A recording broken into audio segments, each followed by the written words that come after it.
Imagine this. You're at a cafe, about to buy a coffee, maybe a pastry. You reach for your wallet. Now, what you pull out next, a crisp bill or a piece of plastic, might seem like a tiny choice, but trust me, it can change absolutely everything about that purchase.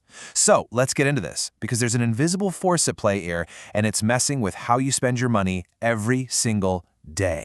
And this force, it is powerful. I mean, studies have shown that we are willing to spend up to 30% more on the exact same stuff just by using a credit card instead of cash. 30%. That is not some small rounding error, folks. It's a huge, consistent pattern that is quietly draining our bank accounts. So that's the big mystery we're going to solve right now. What is it about that little rectangle of plastic that just short-circuits our financial discipline? Well, the answer isn't just about willpower. It's about some pretty deep-seated psychology. Okay, so our first clue in this whole investigation leads us to this really fascinating idea that economists call the pain of paying. Yeah, it sounds super dramatic, I know, but it's a very real thing that happens in your brain every time you open your wallet. So check this out. This is what it really boils down to. When you pay with cash, you physically watch the money leave your hand. It's real, it's immediate, and that action creates a little bit of friction, a tiny psychological sting of loss. A credit card, though, it makes the whole thing feel abstract. You just tap or swipe, and you're done. The actual financial ouch is put off until the bill shows up, weeks from now, making the purchase feel almost completely seamless. And this really just nails the point home. This pain isn't just some metaphor. It is a genuine psychological barrier.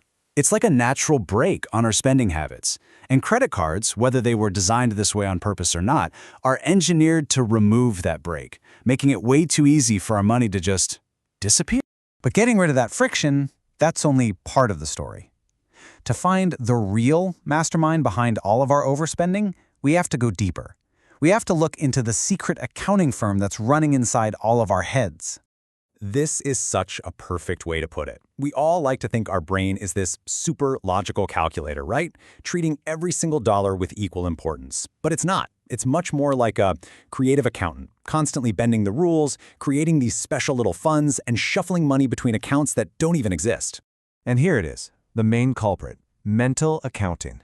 This is the official term for that cognitive bias where we put different values and rules on our money just based on where it came from or what we're planning to do with it, which is crazy because logically, a dollar is a dollar is a dollar.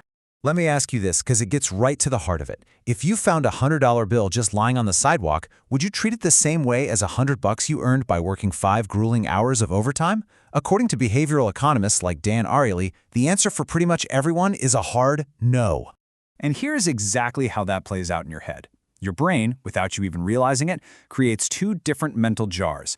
The money you found, boom, straight into the fun money jar. It feels free, unearned, like it's just begging to be spent on something you don't really need.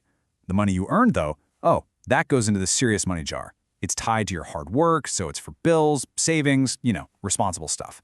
It's the exact same amount of money, but our brain's weird internal filing system makes us behave in completely different ways. And we do this all the time, with everything. Just think about it. A tax refund often feels like bonus money, right? Perfect for a big splurge.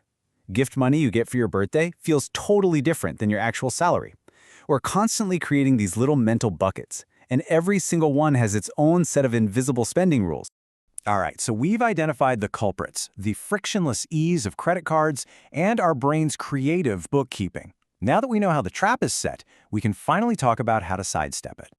The goal here is not to say credit cards are evil or that you should stop enjoying your money. Not at all. It's just about becoming aware of these invisible psychological forces. That awareness lets you hit the pause button. Before you tap your card for some fun money purchase, just ask yourself one quick question. Would I still buy this if I had to use cash for my next paycheck?